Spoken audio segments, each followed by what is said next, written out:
আমি এরপরে একটা স্বাস্থ্য কথা খাত। বলি, মাসুদ ভাই আমি একটা কথা হুম বলি, হুম হুম। কেউ জামাত করে কিনা গুরুত্বপূর্ণ সেটা তো আমরা না 10-15 এটা বছর না পরে এটা জানতে পারবো। কারণ এই যে ধরেন সমন্বয়কদের মধ্যে যারা হুম। জামায়াত করতো সেটা তো আমরা এখন জানতে পারতেছি। বা না এই জন্য না, মানে এই ব্যাপারটা জন্য জামায়াতের ব্যাপারে তো এরকম আন্দোলনে যে জামায়াত শিবির একটু স্লিপিং এজেন্ট হিসেবে থেকে যায় দলের মধ্যে। না, জামাত স্লিপেজ এজেন্ট হিসাবে থাকার প্রশ্ন না, প্রশ্নটা হচ্ছে বৈষম্য বিরোধী ছাত্র আন্দোলনে আসলে কেউ তো ব্যানার নিয়ে দাঁড়ায়নি, এবং হুম দাঁড়ানোটা তারাও প্রয়োজন মনে করেনি, অন্য ছাত্র সংগঠন কেউই এটা ঠিক মনে করেনি হুম যে এখানে আমরা বৈষম্য বিরোধী ছাত্র আন্দোলন, ছাত্র জনতার একটা যৌথ অভ্যুত্থানের মাধ্যমে সরকারকে পতন ঘটানোটা টার্গেট ছিল। হুম সুতরাং সেখানে স্লিপিং অথবা আম, আপনি শোয়িং, দুটোর কোনোটাকেই তো আপনি এখানে আইডেন্টিটি করার দরকার নাই, কারণ প্রয়োজনই তো হয় নাই।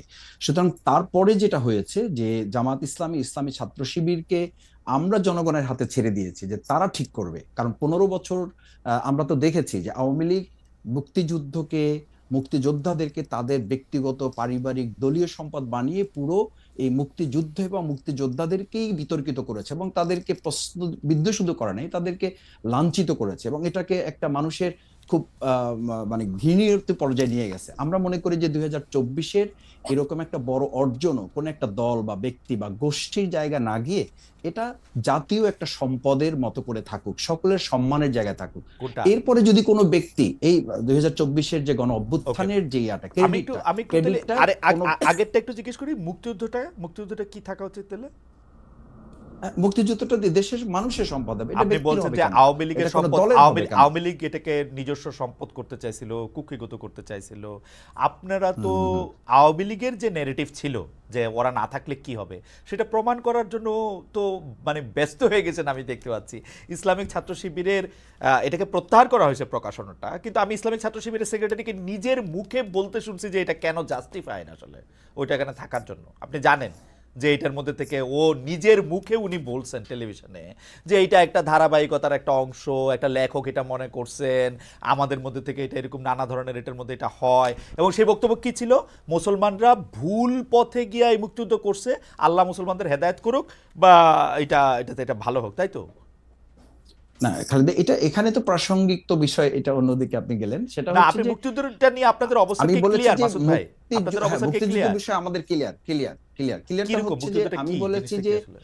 মানে এই কথাটা তো ঠিক যে মুক্তিযুদ্ধ এবং মুক্তিযোদ্ধাদের মতো এত সম্মানিত এই জায়গাটাকে আওয়ামী লীগ এটাকে বিতর্কিত, প্রশ্নবিদ্ধ করেছে হুম এবং হুম একটা নিন্দনীয় জায়গায় নিয়ে গেছে তাদের দলীয় সম্পদের উপর। আমি যেটা বোঝাতে চেয়েছি আপনাকে, হুম প্রথম কথাটা আমাদের নেশনকে, আমাদের মেসেজটা তো ক্লিয়ার করতে হবে। আমরা বোঝাতে চাই যেটা, হুম যে 2024-এর এই অর্জনটাও যেন আমরা কোনো ব্যক্তি, দল, গোষ্ঠী, রাজনীতির কোনো মার প্যাচে এটা যেন বিতর্কিত না হয়, এটা যেন প্রশ্নবিদ্ধ না হয়। সেই জায়গায় 1971 সালে বাংলাদেশ জামাত ইসলামীর অবস্থান আমরা বহুবার প্রকাশ করেছি, বহুবার পরিষ্কার করেছি। আমরা আমাদের কথা স্পষ্ট করেছি যে দেশের স্বাধীনতা সার্বভৌমত্বকে ধারণ করে বাংলাদেশ জামাত ইসলামী, ইসলামী ছাত্র শিবির তার রাজনৈতিক কর্মকাণ্ড পরিচালনা করে।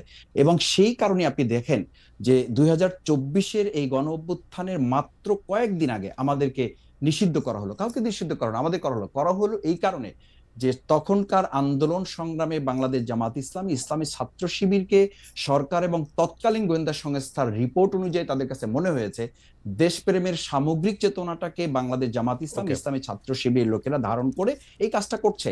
আর ছাত্র শিবির তার ছাত্র সংবাদের প্রকাশনা যেটা করেছে, এটা একটা বিচ্ছিন্ন ঘটনা। আমি মনে করি যে তাদের এখানে একজন গবেষক একটা লেখা লিখেছে, এবং তারা এটা পরে যখন বুঝতে পেরেছে বা এটা না তাদের না, পরে নজরে বুঝতে পারে এসছে, নাই, পরে বুঝতে পারে না নাই না ভাই। আমি একটু একটু খালি আমি বলছি যে যখন তাদের নজরে এসছে তারা প্রত্যাহার করেছে, এবং এটার জন্য তারা দুঃখ প্রকাশ করেছে। হুম দিস ইজ জানাব।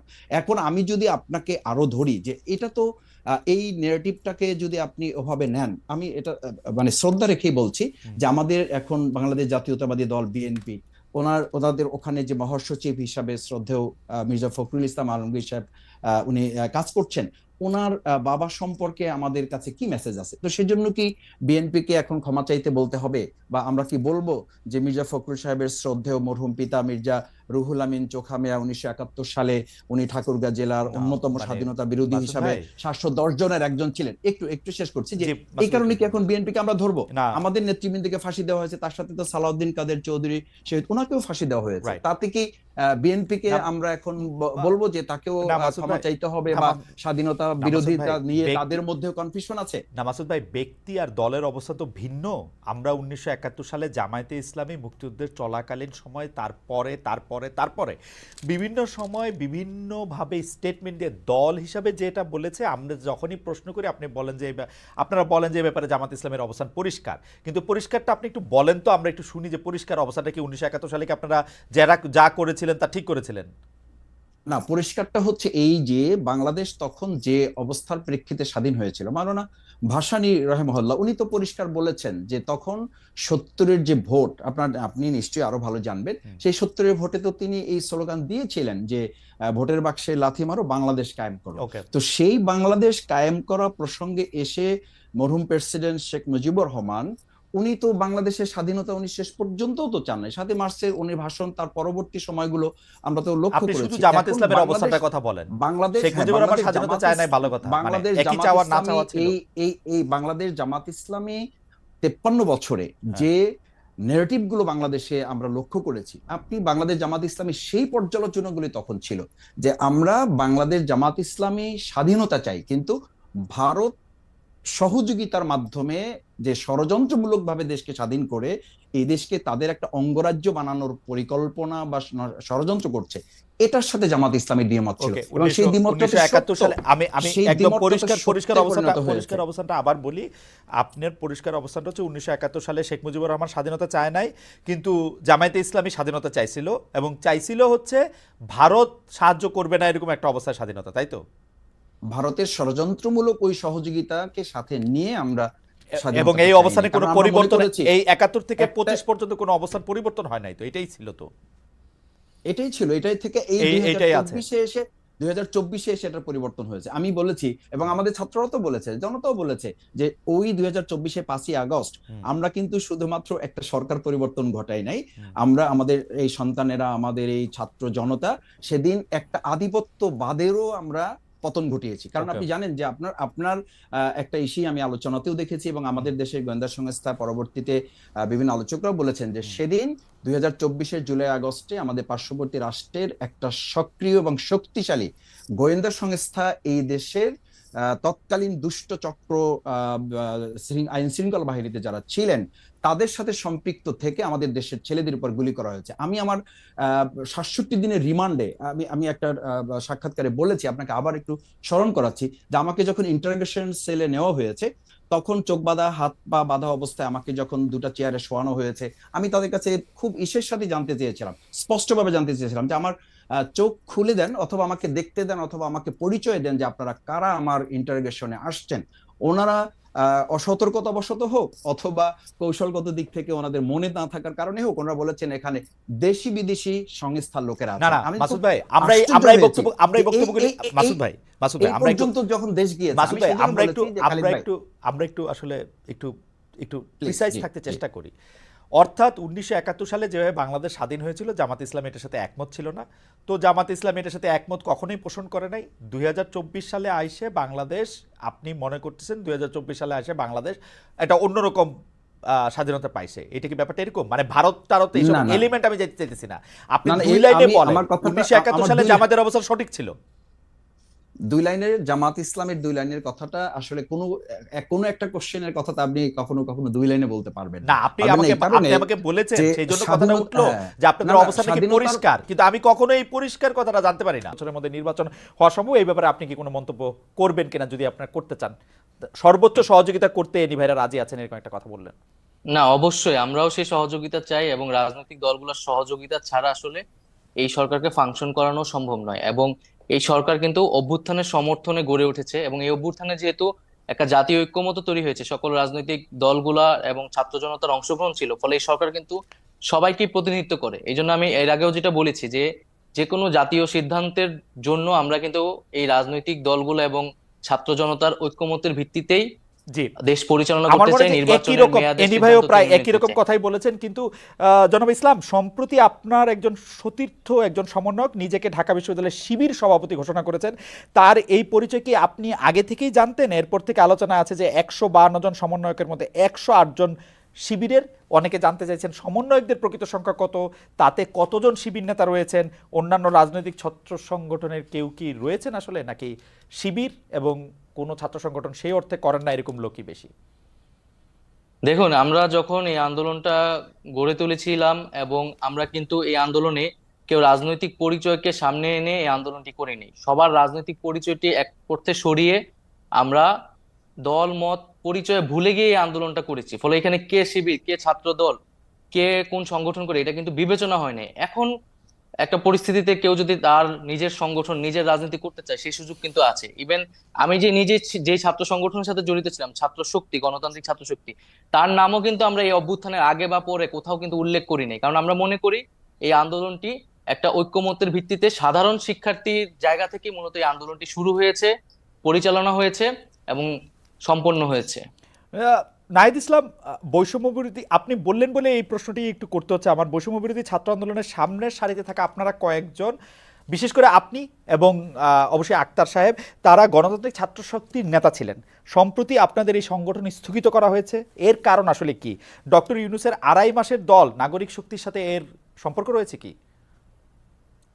না, ডক্টর মোহাম্মদ ইউনূসের দলের সাথে এটার কোনো সম্পর্ক নাই। আমরা এই দলের নামও জানতাম না। হুম, ছাত্র শক্তি নামে 60-এর দশকেও একটা ছাত্র সংগঠন ছিল আসলে। হুম, তো আমরা সেটার সাথে এটা সম্পর্ক নেই। এবং এই সংগঠনটি আমরা স্থগিত করা হয়েছে কারণ যেহেতু এই সংগঠনের প্রধান নেতৃত্ব যারা, আক্তার হোসেন, তিনি নাগরিক কমিটিতে এখন কাজ করছেন, এবং আমি এবং আসিফ মাহমুদ সরকারে কাজ করছি। ফলে নেতৃত্ব ছাড়া এই সংগঠনটি কিন্তু এখন রান করতে পারছে না। ফলে এই কারণে কমিটিটি স্থগিত করা হয়েছে, এবং ছাত্র রাজনীতি নিয়ে যেহেতু একটি আলোচনা চলছে, সংস্কারের কথা চলছে, তো সেই পরিবর্তিত পরিস্থিতি অনুযায়ী আমরা সামনের সিদ্ধান্তটি হয়তো নিবে, এবং যারা এখন মাঠে আছে ছাত্র শক্তিতে কাজ করছে, তারাই মূলত ছাত্র শক্তির বিষয়ে চূড়ান্ত সিদ্ধান্ত নিবে। দল ঘোষণা না হলেও স্পষ্টতই সমন্বয়করা এখন রাজনৈতিক কর্মসূচিতে আছেন। এর খরচ কিভাবে জোগাড় হচ্ছে? কোনো কোনো জেলায়, কোনো কোনো বিশ্ববিদ্যালয়ের সমন্বয়কদের মধ্যে গ্রুপিং, আবার সমন্বয়কদের বিরোধিতা করে সাধারণ শিক্ষার্থীদের আলাদা গ্রুপ হয়ে প্রতিবাদ আমরা দেখতে পাচ্ছি। যদি সবগুলি বিষয় একটু অ্যাড্রেস করেন আপনার সুবিধার্থে, আমি আরেকবার একটু বলে দিব যে যাচ্ছেন খালেদ জেলায় ভাই, জেলায়। জি, না জি, ঠিক আছে, জি, জি, আপনার এই প্রশ্নের আগে আমি অ্যানি ভাইয়ের কাছেও কিছু প্রশ্ন আর কি বা জি, কথা বলতে প্লিজ চাই। প্লিজ বলেন। আহ জি, অ্যানি ভাই তো আমাদের খুবই পরিচিত ছাত্র নেতা ছিলেন। আমাদের পরিচিত বলতে আমরা শুনেছি হুম, তার কথা ক্যাম্পাসে এখনো আলোচিত হয়। হুম, তো হুম, এখানে যে একটা বিষয়, যে আমরা যেটা বারবার বলছি, যে ছাত্ররা স্বাধীনভাবে আসলে রাজনৈতিক কার্যক্রম করতে হবে তাদেরকে, এবং সেক্ষেত্রে রাজনৈতিক দলগুলোর কিন্তু সবচেয়ে বেশি ভূমিকা মানে রাখতে হবে, এবং এই মুহূর্তে তাদের এই কমিটমেন্টটা ছাত্রদের কাছে করতে হবে যে একটা ছাত্র সংগঠনকে কি তারা কেবল তাদের দলীয় কাজে লেজুর হিসেবে ব্যবহার করবে, নাকি স্বাধীনভাবে তাদের ক্যাম্পাসগুলোতে শিক্ষার্থীদের পক্ষে কাজ করার সুযোগ করে দেবেন। 1 নাম্বার। 2 নাম্বার হচ্ছে, ছাত্র রাজনীতি বা ছাত্র নেতৃত্বের বিকাশের প্রধানতম জায়গাটা কিন্তু ছাত্র সংসদ নির্বাচন। এবং আমরা কিন্তু 90-এর ডাকসুর কথাও শুনেছি, এবং কিন্তু 90-এর পরে বিএনপি যখন ক্ষমতায় আসলো তখন কিন্তু ছাত্র সংসদ নির্বাচন আমরা দেখতে পেলাম না, এবং যার ধারাবাহিকতা আওয়ামী লীগের রেখেছে, এবং 28 বছর কিন্তু ডাকসু নির্বাচন ছিল না। ডাকসু নির্বাচন ছাড়া, ছাত্র সংসদ ছাড়া কিন্তু আপনি কোনো ছাত্র রাজনীতি আসলে কল্পনা মানে যে ছাত্র রাজনীতি, সেটা আসলে সঠিক নেতৃত্ব চর্চাটা হয় না। তো ছাত্র সংসদ এই নির্বাচনটা আসলে এই বিএনপি যদি ক্ষমতায় আসে তারা এটা অব্যাহত রাখবে কিনা, বা তারা পূর্বে এটি রাখেনি কেন, এই বিষয়টি আমি তার কাছে জানতে চাচ্ছি। আর দ্বিতীয়ত, আপনি যে বিষয়টা বললেন, এখানে বৈষম্য বিরোধী আন্দোলনের পক্ষ থেকে বা আমাদের কারো পক্ষ থেকে কিন্তু রাজনৈতিক দল করার কথা বলা হয়নি। এবং এটি আরো স্পষ্ট করছি, আমরা দুইজন যারা এখানে সরকারে এসেছি তাদের সাথেও কিন্তু বৈষম্য বিরোধী আন্দোলনে একটা তফাৎ ঘটে গেছে, এবং আমরা কিন্তু তাদের সাংগঠনিক কার্যক্রমে এই মুহূর্তে আর যুক্ত থাকছি না, কারণ আমরা সরকারের কাজে মনোনিবেশ করছি। হুম। বৈষম্যবিধি ছাত্র আন্দোলন, তার যে দাবি দেওয়া, তার 1 দফা 9 দফা, এগুলো কিন্তু এখনো পূরণ হয়নি, হত্যার বিচার হয় নাই, আহত এবং শহীদ পরিবারদেরকে এখনো সহযোগিতা পৌঁছানো যায় না। তারা কিন্তু সেই দাবিগুলো নিয়ে কাজ করছে, সেটার জন্য বৈষম্যবিধি আন্দোলন দেশ পুনর্গঠনে ছাত্রদের জায়গা থেকে কাজ করছে। এবং সারা দেশে যে শিক্ষার্থীরা আন্দোলন করছে তাদের সাথে একটা মত বিনিময়, তারা কি ভাবছে, না, সেই জায়গাতে কিন্তু তারা নাহিদ, জেলায় আমাকে জেলায় নাহিদ, গিয়েছে, নাহিদ, তাদের আমাকে আমাকে মতামতটা। আমাকে নাহিদ, আমাকে একটু সাহায্য করবেন।